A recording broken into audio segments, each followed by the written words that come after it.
de volta no nosso terceiro episódio do podcast com o Matheus. Matheus, nos outros episódios você já falou que você adora o network, se conectar com as pessoas. Dentro dessa visão, qual é a sua visão, na verdade? Quais são os comportamentos e as atitudes que são mais cobradas dos profissionais hoje, dentro do mundo corporativo, nas organizações? É muito interessante, eu fiz uma palestra anteontem a respeito disso pro pessoal da área de finanças, né? Mas eu acho que se encaixa em várias outras, que é agora as tarefas de baixo valor agregado estão perdendo cada vez mais valor, porque você consegue colocar uma tecnologia que possa fazer isso, né? Não só porque é legal, mas porque custa mais barato, basicamente. E é mais rápido. Eu brinco assim, o ChatGPT não pede demissão, não tem que sair pra buscar filho na escola, não fica desmotivado, entendeu? Então não fica doente, não pega atestado, é mais barato, né? Então, não só por isso, mas atividades de baixo valor agregado, quando a gente fala das descrições mais técnicas dos cargos, eu acho que isso tá ficando cada vez mais sendo, assim, apenas uma régua pra saber se você cabe ou não numa vaga, mas o que vai ser medido numa entrevista não é se você faz essa tarefinha técnica ou não. Sim. Eu acho que é muito sobre, primeiramente, adaptabilidade. Eu acho muito importante a questão de adaptabilidade, porque na minha visão, pelo menos, né, como headhunter, eu sempre brinquei quando as pessoas perguntavam, o que você faz? Eu sou headhunter, o que é isso? Eu explicava pras pessoas, e eu falava assim, dentro de uma consultoria, né, de headhunter, você é chamado para fazer as vagas que o RH não conseguiu fazer, ou porque ele não pode fazer, porque deu algum problema. É sempre vaga problemática e caia no nosso colo. Vaga difícil, vaga pagava muito mal, vaga em região muito remota, vaga mais complexa. Nisso, por exemplo, quando a gente fala de adaptabilidade, eu vejo porque os profissionais hoje em dia não são aqueles só que têm resultados bons, que são bem vistos, mas os profissionais adaptáveis. Então, por exemplo, eu tava numa empresa, eu passei por uma mudança de sistema. Cara, hoje em dia, se você tá numa corporação de médio porte, pelo menos, mudou o sistema, mudou tudo. A quantidade de cliques que você dá pra imputar uma informação, isso vai impactar tua performance, teu estresse, tua saúde, em diversas questões. A implantação em si é um processo exaustivo, né? Total, você pega profissionais da área de tecnologia, até de RH, que passa por implementação de sistema de RH, leva 3 anos pra implementar. Uma transição de folha de pagamento já deixa a gente de cabelo em pé. Exatamente. Eu então, vivi várias ao longo da... Falei de sistema, mas, por exemplo, reestruturação interna, né? Então, vocês como consultora de carreiras, o diretor foi desligado, agora todo mundo vai ter que se virar sem líder. E, às vezes, acontece muito disso. Às vezes, sai um líder e todo mundo começa a sair também. E aí, fica uma pessoa. Aquela pessoa, às vezes, ela é muito bem vista porque soube se adaptar às mudanças, né? Foi assim, resiliente. Resiliente, exato. Eu acho que essa resiliência é uma palavra que caiu muito na moda, mas essa questão da adaptabilidade, porque a resiliência, por definição, é a capacidade de você, até na física, né? De você dobrar e poder voltar ao normal. E às vezes eu acho que a adaptabilidade é sobre dobrar e agora você é dobrado. E o novo contexto exige que você seja assim. Amanhã você vai fazer assim, aí você vai virar pra cá. Você vai ter que seguir no outro Exatamente. formato. Então acho que a adaptabilidade. Dificilmente a gente volta ao nosso estado normal. Essa é uma ilusão, né? É uma ilusão que a gente tem, né? Uma outra coisa que eu gosto muito de dizer de habilidade. A gente fala muito sobre a politicagem no trabalho, a política no trabalho. Que sejamos honestos conosco mesmos. Gente, é crucial para você fazer a manutenção do seu trabalho em qualquer empresa que você esteja. Se você é autônomo, você tem que ter politicagem com seus clientes, com seus fornecedores. Isso é uma coisa, assim, acho que intrínseca a qualquer ambiente de trabalho. Mas pra mim, eu acho que acima disso é o que eu gosto de chamar de diplomacia corporativa. Então, você saber alinhar quem são os seus aliados, quem são seus parceiros, quem são seus inimigos e ameaças, e até mantê-los por perto, saber ceder na hora certa para que alguém ceda quando você precise. Então, eu acho isso muito importante, a habilidade de você ter construção de relacionamento, empatia. Então, por exemplo, eu falo muito isso na área financeira, né? Porque finanças, geralmente finanças e tecnologia, são áreas onde os profissionais são muito bons tecnicamente. O cara bate o olho na planilha, ele sabe onde está o erro. Né? O cara tá lá, tá dando um erro no sistema, ele faz um código em 5 minutinhos e conserta. Mas são pessoas que, na média, não conseguem sair para observar coisas fora das suas caixinhas, né? Às vezes o RH faz muito mais isso, porque o RH acaba tendo que falar com todas as áreas, lidar com outras questões, né? Mas, por exemplo, eu falo pro pessoal de finanças, sai da sua caixinha e vai conversar um dia com alguém de vendas. Nossa, que é uma treta eterna, É uma né? treta Entre eterna. operações e vendas, finanças e vendas. Porque vendas quer aumentar o prazo de pagamento e finanças diz que não pode. Porque tá orçado um certo número e não vai dar. Não, vai lá um dia, senta, entende como que o processo da venda acontece. Entende a mesma coisa com compras. Como é que a nota vai para o fornecedor, como isso funciona, como isso impacta a cadeia de produção, se for um produto, ou da prestação do serviço no outro caso. Então, entenda como as coisas funcionam e desenvolva um interesse genuíno por isso. Quando eu falo empatia é tipo assim, não, teu trabalho é totalmente diferente do meu, eu não sou uma pessoa apta para isso, mas eu vou sentar e entender quais são os seus desafios. Porque às vezes, daqui a pouco, você consegue fazer, como financeiro, um planejamento melhor de orçamento, porque você sabe como o ciclo da venda funciona. Sim, Porque você quando sabe... aquele recurso entra, né? Exato. Ou se você, por exemplo, vai entender com o RH, vamos supor... Você há de concordar porque você trabalhou muitos anos em banco. Março é mês de pagamento de bônus e março muita gente sai do banco. Então, às vezes, o financeiro que vai fazer uma previsão de linha de verba rescisória, ele tem que entender. Exato. Então, às vezes, muitas pessoas às vezes têm que ser desligadas e não podem porque não tem dinheiro para pagar a rescisão daquele mês. Tem que esperar o próximo, esperar um contrato entrar. Eu acho que é um dilema técnico que eu trouxe para a mesa de exemplo, mas que consegue ser muito mais bem operacionalizado se você tem relacionamento genuíno com aquilo que é fora da sua caixa. Sim. Então, desenvolver esse relacionamento com uma certa diplomacia, com essa empatia, e também com a parte que eu comentei do primeiro exemplo, que foi a adaptabilidade, eu acho que você consegue performar muito bem os seus resultados para você contar numa entrevista e manter a sua empregabilidade. Você também, porque atende candidato de transição de carreira, às vezes a pessoa ficou 10 anos no cargo e ela não sabe como é a vida sem aquele cargo, sem aquele sistema, sem aquela fama que ele tinha. Tem muita gente, assim, que sai e fica extremamente perdido. Eu falo isso nas palestras de acolhimento, né? Depois dos desligamentos em massa, né? Que uma variável extremamente importante da sua vida acabou de sair de cena. E isso muda tudo na sua vida. Isso vai mudar a sua relação com os seus filhos naquele momento, isso vai mudar os cuidados com a sua saúde, isso vai mudar a perspectiva do teu relacionamento, vai mudar as tuas finanças, né? Então, como lidar com tudo isso? Como enxergar que existe vida depois daquele processo, né? E tem uma coisa que você falou sobre essa questão das relações, das construções. Eu sofri muito na minha época de executiva, porque eu percebia, principalmente nos meus pares, um instinto muito forte de autopreservação que perpetuava esse modelo do silo. Não, aqui é financeiro, não, aqui é vendas, não, aqui é operação, aqui é o suporte, né? Na verdade, as pessoas queriam preservar suas posições. E nem sempre pensando na evolução da empresa, nem sempre pensando no sucesso, mas pensando, sim, só no seu universo ali, no seu carro corporativo, no seu salário, no seu bônus, né? E perdendo todo o resto de vista, né? E dando um banho de sangue em outros até por conta disso, né? Exato, nossa, banho de sangue é um clássico. Pois é. É um clássico. Mas eu digo que eu acho que o mercado esteve mudando, tá mudando cada vez mais. E assim, pra mim, se Deus quiser, não vai ter espaço pra essas pessoas. Tomara. Pra líder que tá defendendo o seu lugar, líder que tem medo de que o liderado cresça e pegue o lugar dele. Isso! Mas isso não é questão de... não é visão de líder. Não.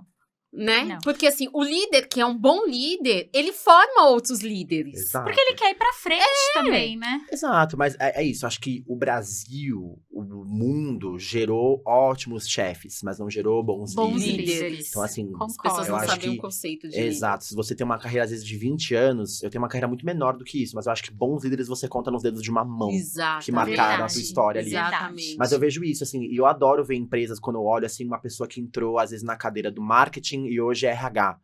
Uma pessoa que entrou na área de operações e hoje ela é do jurídico. E a pessoa se reinventou e a empresa abraçou isso, ela foi mudando e aí foi fazendo essa manutenção orgânica do talento para deixar todo mundo satisfeito. E como a gente falou, o líder que olha pro liderado e tipo, nós vamos crescer juntos. E não é a visão que todo mundo tem, infelizmente, Sim. mas eu torço para que cada dia mais haja menos espaço para essas pessoas e que elas despertem. Seria um sonho, né? viu? E é Seria engraçado um sonho. que assim, o que eu vejo, né, nesse nosso universo também da transição de carreira o funil, ele vai ficando cada vez mais estreito, né? Quando você pensa numa empresa de médio porte, você tem lá 5 diretores, 20 gerentes, você tem um CEO. Então, eu via que existia muito esse processo nessa camada da diretoria. Quem vai ser o próximo CEO, né? E aí as pessoas literalmente se canibalizavam. Até porque elas não tinham a perspectiva de que existe vida fora do universo corporativo. Eu, com 30 anos, eu não imaginava que eu ia me tornar uma profissional autônoma, que eu ia empreender, que eu ia atender consultoria de carreira. Eu achava que eu ia, de fato, me aposentar como diretora de RH. Também não tinha pretensão de ser CEO, COO, nada disso, né? Eu queria sustentar ali a minha posição. Mas eu acho que hoje as pessoas que chegam nessa camada, né, elas começam a enxergar outras possibilidades, vender a sua expertise através do serviço de consultoria, trabalhar por projetos, né, a gente tem um apelido para isso, essa economia de bicos, né, eu dou aula numa instituição, eu faço atendimento de coaching, eu presto serviços para LHH, né. Total. Então acho que essa visão, ela é relativamente nova também, né. Uma coisa muito interessante que outro dia uma mentora minha me disse toda empresa de sucesso não deixa todos os ovos na mesma cesta. Então, vamos falar de um fornecimento de serviço de folha de pagamento. Ela tem um grande sistema, mas ela cota com outros, ela troca de vez em quando. Toda empresa tem mais de um fornecedor. Por que a gente só tem que ter uma fonte de renda? Exato. Não é? Exatamente. E ela falou isso, e a gente vê cada vez mais termos como a economia gig, a carreira por portfólio. Então, hoje, realmente, esse executivo pode ver que se ele pegar e for consultor para startups, conselheiro de empresas não sei o quê, mentor de outros empreendedores, dar aula na universidade ao mesmo tempo, às vezes ele ganha mais dinheiro do que sendo executivo CLT. Exatamente. E ele é mais feliz. Mais feliz. Mais Exato. realizado, né? Exatamente. Porque propósito bate na Exato. gente. Acho que não é um privilégio só dessas gerações mais recentes, mas eu acho que eu me questionava muito sobre essa coisa do propósito desde criança, porque o nosso pai, né, ele era um ferramenteiro, trabalhava desde os 10 anos de idade, fez Senai, trabalhou na indústria, né? E se você perguntava para ele aos 40, 45 anos, qual era o sonho da vida dele? Ele me aposentar. Mas nosso pai se aposentou formalmente aos 49 anos de idade, mas ele nunca parou de trabalhar. Ele trabalhou até, sei lá, 1 ano antes da morte dele, se bobear.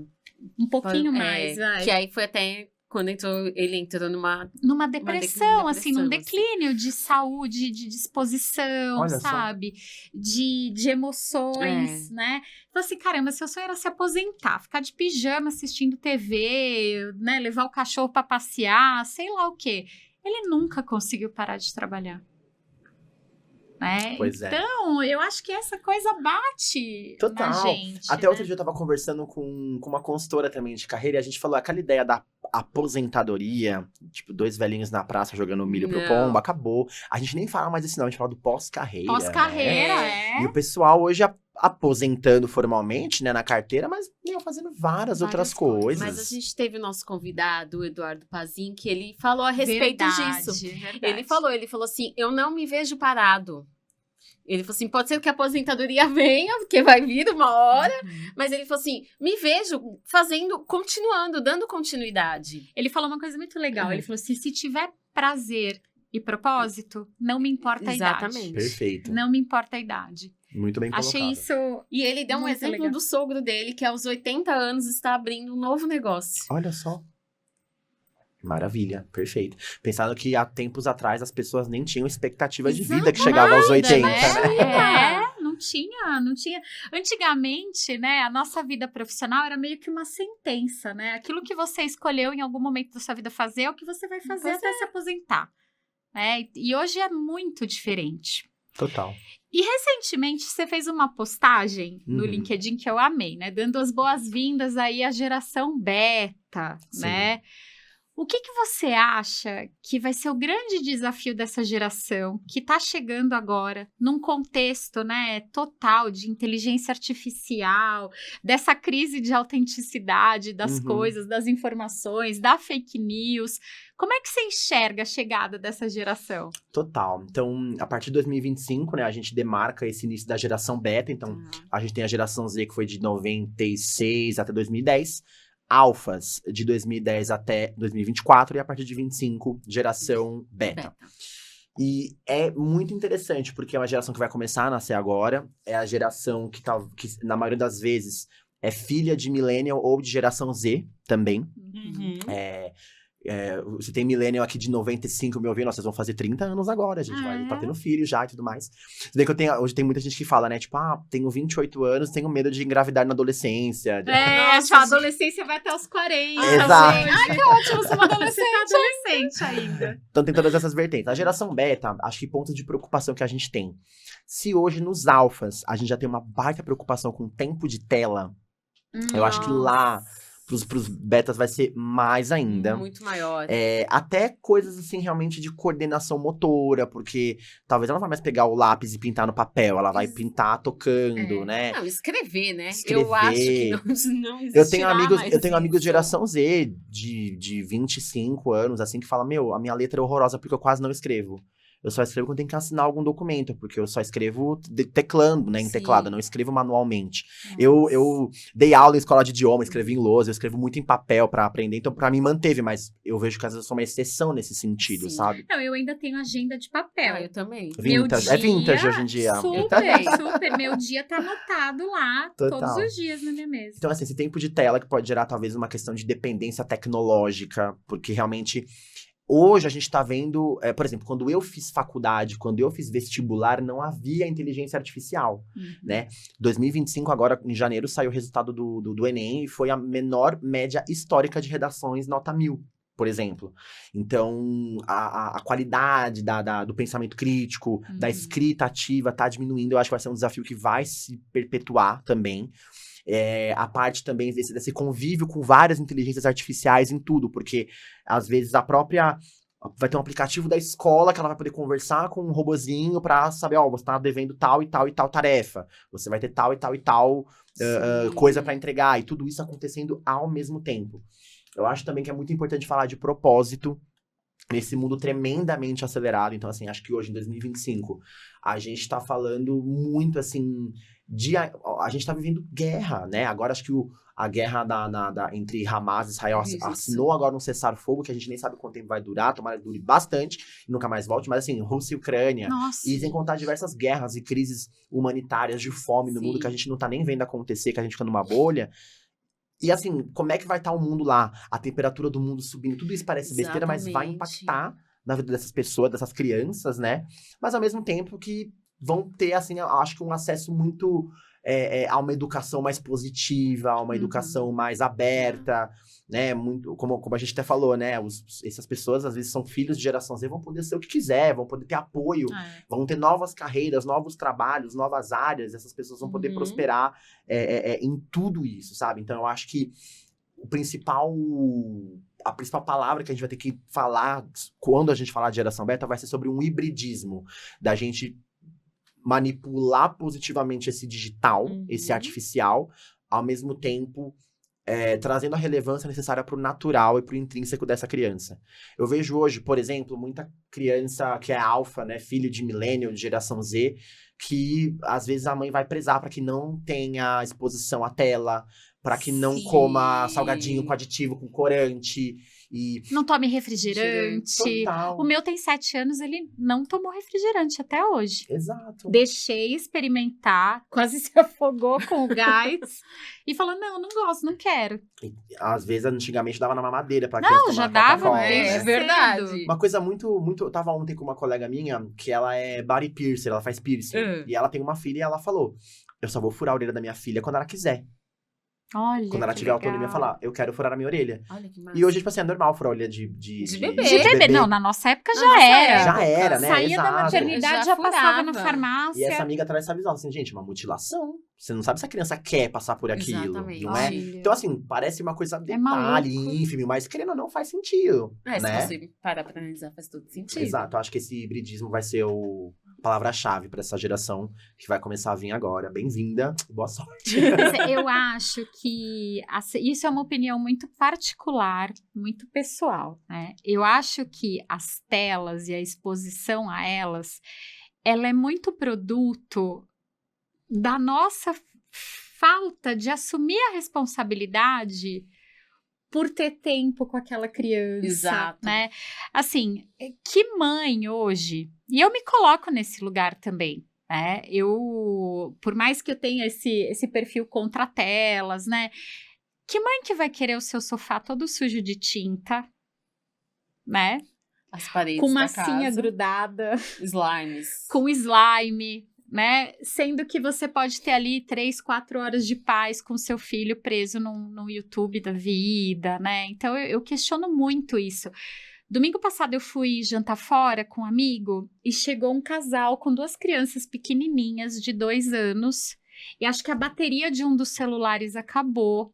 Sem brincadeira, as crianças ficaram Elas em entram em guerra, desespero. gritando, desesperadas, tiraram a paz do restaurante inteiro, porque só tinha uma tela para 2.